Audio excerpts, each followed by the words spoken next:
Let's do this thing. Let's do it. Let's dance. Yay! 7 days before the opening night, Fresno State alumna Deja Thompson got a phone call from a voice she knew very well.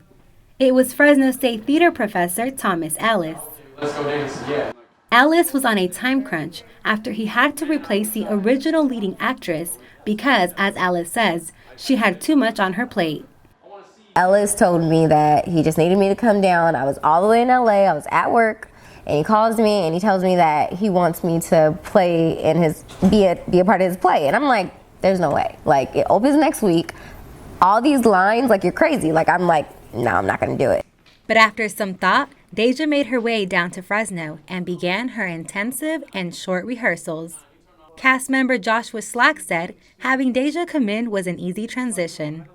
Rehearsals really went a lot faster and smoother, and there were a lot more, like the energy that she really brought to the cast really kind of bounced off, because after that, like, our performances got better.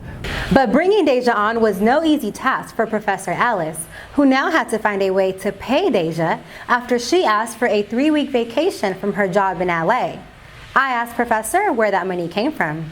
In this case, my dean provided some money, and also a anonymous private donor off campus wrote a check for most of the money. So ASI was not involved? Not this time. We couldn't work it out. I asked them, and they just couldn't turn it around soon enough. As for Deja, she was simply grateful for the opportunity to her first leading role.